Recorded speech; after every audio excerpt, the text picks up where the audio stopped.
Oke ya, saya akan menceritakan. Ini ada kisah. Kisah ini sangat menarik.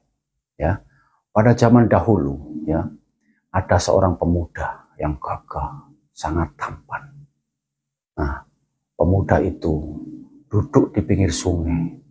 Dia itu merenung, memikirkan tentang kehidupannya, tentang dirinya dengan Tuhannya, tentang kehidupannya. Dia duduk sendiri, dia melamun di pinggir sungai, dia sambil berpikir, tidak peduli. Pada waktu itu dia di dalam perutnya tuh kerucuk, kelaparan dia. Nah, pada saat perutnya kelaparan, nah, di depannya tuh ada sungai yang mengalir. Nah, sungai mengalir itu ada satu buah, anggap aja buah apel ya.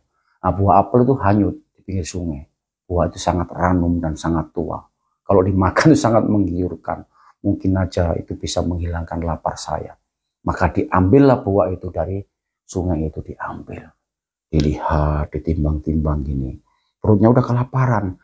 Hampir saja itu yang namanya pemuda itu mau memakan buah apel itu. Mau digigit apelnya, tapi tiba-tiba dia sadar. Kenapa saya harus makan buah ini? Memang sih saya lapar. Saya kepingin makan. Saya kelaparan. Tetapi buah ini kan bukan punyaku. Buah ini jatuh dari pohonnya. Nah, jatuh di sungai mengalir ke sini. Sampai aku melihat dan mengambilnya. Yang sesungguhnya buah ini bukan punya saya. Kenapa aku harus memakannya? Walaupun perutku sudah lapar, aku tidak mau makan. Aku akan mengembalikan buah ini kepada yang punya. Bayangin. Sudah lapar, lihat buah, udah dipegang di tangan. Tapi dia nggak mau makan. Masih kepikiran kepunyaan siapa buah ini. Alangkah bijaknya. Alangkah bagusnya perilakunya pemuda ini. Dia sudah mulai berjalan menyusuri sungai dia. Di mana sungai itu mengalir, dia mulai berjalan menyusuri sungai. Dia berjalan, terus dia berjalan. Sampai pada akhirnya dia bertemu dengan pohon. Pohon itu nggak begitu tinggi, tapi berbuah lebat. Dan dahan-dahannya itu menjulur ke sungai. Dia dari jauh udah kelihatan, pasti ini pohon ini, buah dari pohon ini. Sama pohon, buahnya ini. Ya udahlah, saya akan mencari di mana yang punya pohon ini, gitu. Maka dia datang di satu rumah yang di pinggiran sana itu, ya. Dia kira-kira jaraknya berapa ratus meter gitu. Dia datang menemui satu pondokan rumah yang sangat sederhana. Dia mulai mengetuk pintu dan keluarlah si penghuni rumah. Penghuni rumah mulai keluar dan menanyakan perihal apa si pemuda itu datang ke rumah itu. Sambil merokok santai dulu, biar tambah mantap ceritanya.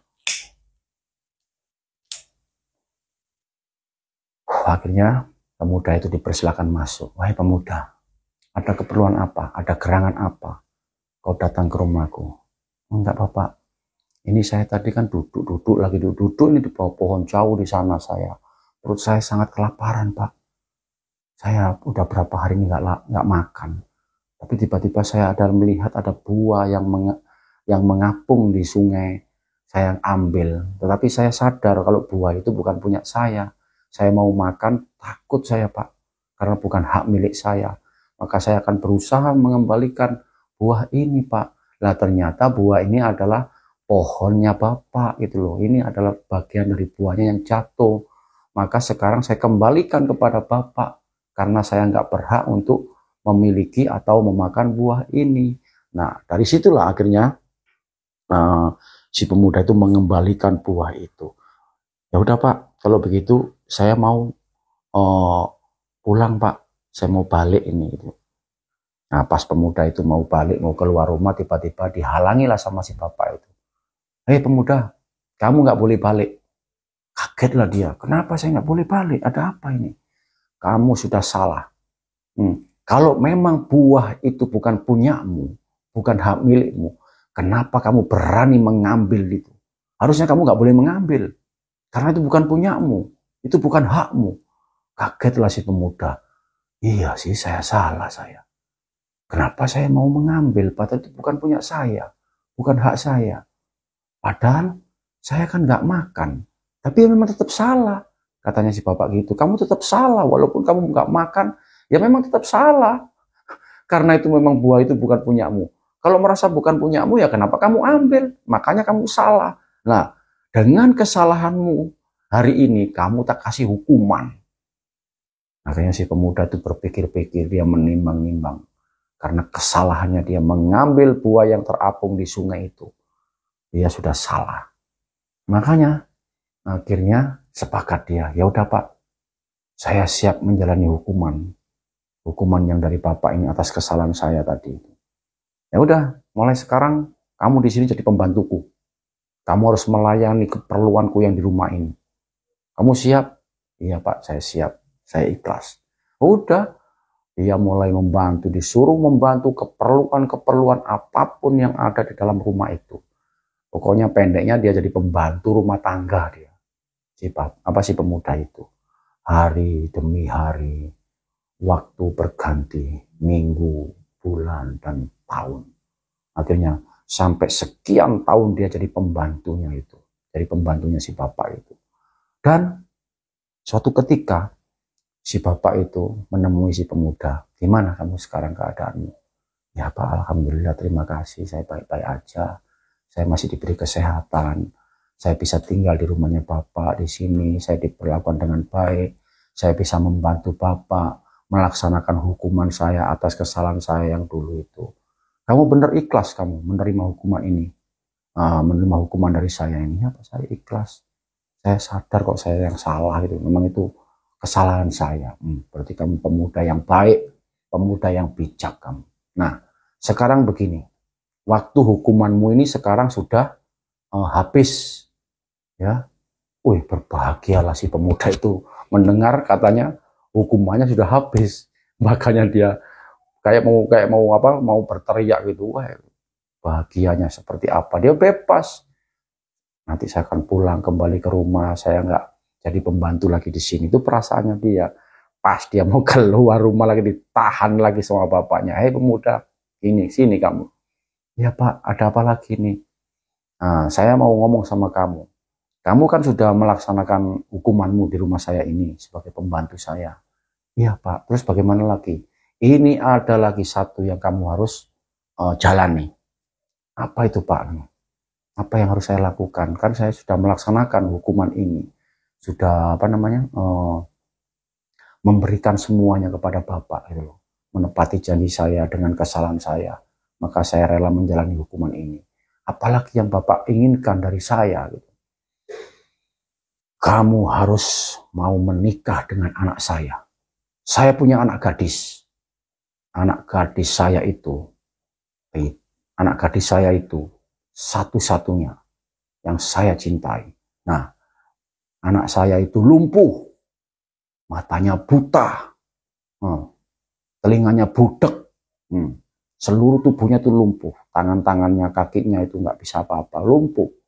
Dia bisu, dia buta, dia tuli. Kagetlah si pemuda ini, ada apa lagi ini? Saya sudah menjalankan hukuman sekian tahun lamanya di sini. Ya, sudah menebus kesalahan saya. Nah, sekarang sudah selesai. Kok saya mau dihukum lagi apa ini? Pak, kan saya sudah melaksanakan hukuman. Kenapa saya kok masih dihukum lagi? Ini bukan hukuman, ini ketentuan ini. Kamu harus menjalani ini. Kamu harus saya nikahkan dengan anak saya. Tapi anak saya itu kekurangannya yaitu dia lumpuh, ya, dia buta, nah dia tuli, dan dia bisu. Maukah kamu? Mikir anak itu. Saya mau dinikahkan sama anaknya orang ini. Cacatnya komplek. Cacatnya itu sempurna. Akhirnya ya sudah. Dia memutuskan, ya sudah Pak. Saya siap, saya rela lah, saya ikhlas.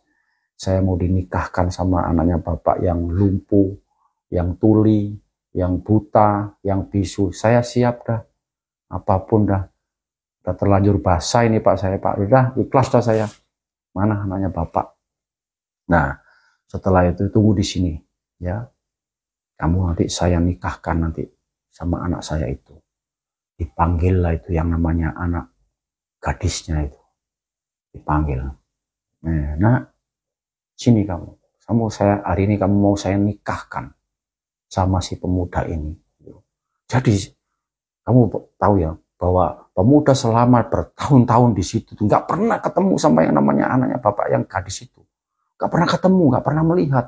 Loh, bayangin. Orang namanya lumpuh, namanya tuli, namanya buta, terus bisu, nggak bisa ngomong.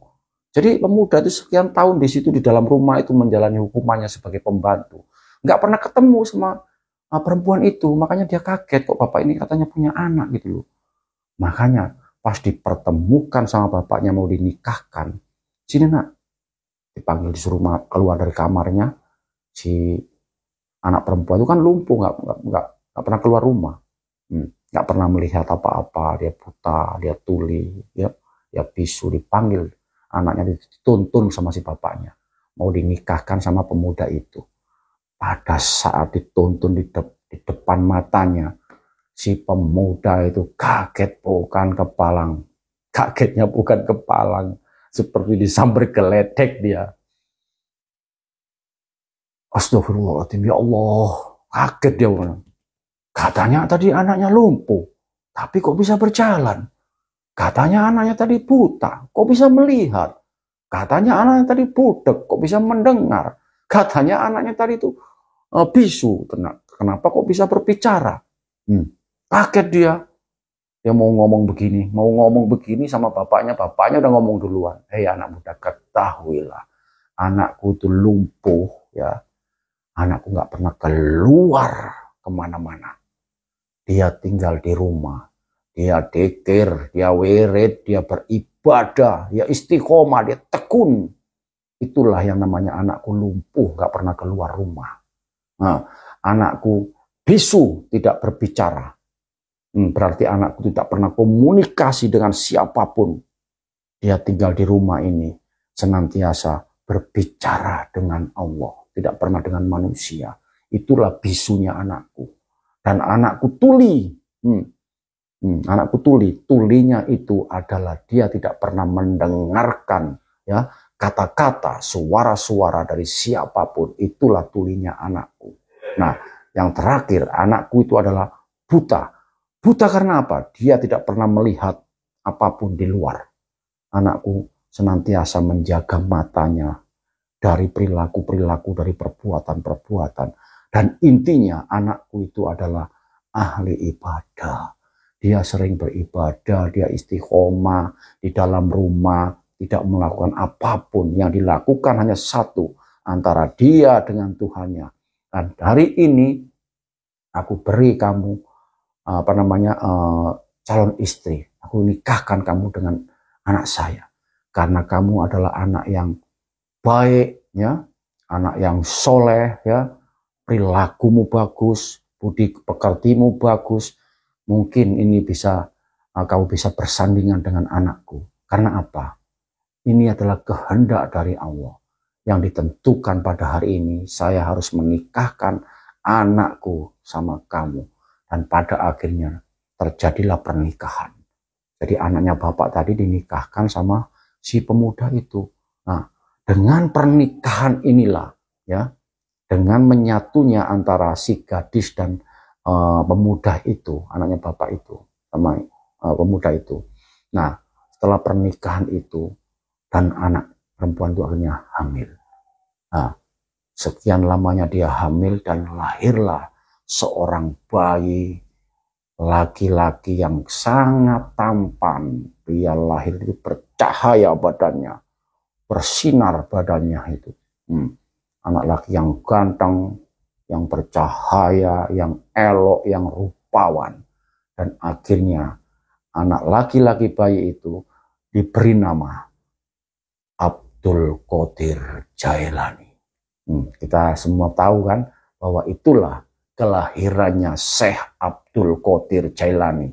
Nah, Syekh Abdul Qadir Jailani itu dilahirkan dari seorang bapak yang soleh dan dari ibu yang soleha. Makanya kita semua tahu Syekh Abdul Qadir Jailani itu adalah wali kutub, adalah rajanya para wali. Nah, kekasih Allah yang maha tinggi itulah Syekh Abdul Qadir Jailani. Dan kita petik pembelajaran ini, semuanya ini, ya kan? Kita harus pahami bahwa hidup itu adalah misteri. Dan misteri itu kita harus bisa membuka, ya. Kita harus bisa membuka misteri dari Tuhan. Jadi pesan saya yang terakhir ya, nikmati hidup ini, jalani hidup ini apa adanya. Kita beribadah semampunya, sekuat kita. Karena itu hubungan antara diri kita dengan Tuhan yang pasti harus sempurna.